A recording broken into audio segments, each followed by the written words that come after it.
Yeah, I mean, I think, you know, we have a sort of short collective memory, you know, because there was a time when women only used cloth and it wasn't that long ago.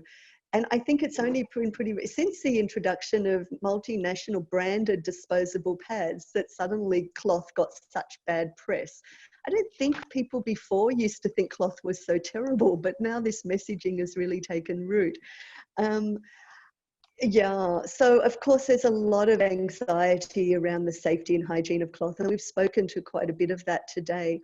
I think the other thing is the myths are more, you know, around culture. Like I see, for example, the idea in, you know, in Tamil Nadu, for example, that nobody should see a menstrual cloth hanging on the line or bad things will happen. You know, this idea that bad things will happen if, you know, and of course, women shouldn't go into temple and kitchen and all the rest of it. This is a whole other topic around culture and the cultural ideas around purity that's related to menstruation and, you know, the whole idea of pollution. And this is a whole other topic we could unpack in another webinar perhaps. But, you know, I think all of this is also something that we slowly need to be able to at least start having conversations around, because even though there might have been some sound reasons for some of these practices in the past of things that we don't do in order to preserve hygiene, or, you know, this idea of power and sanctity.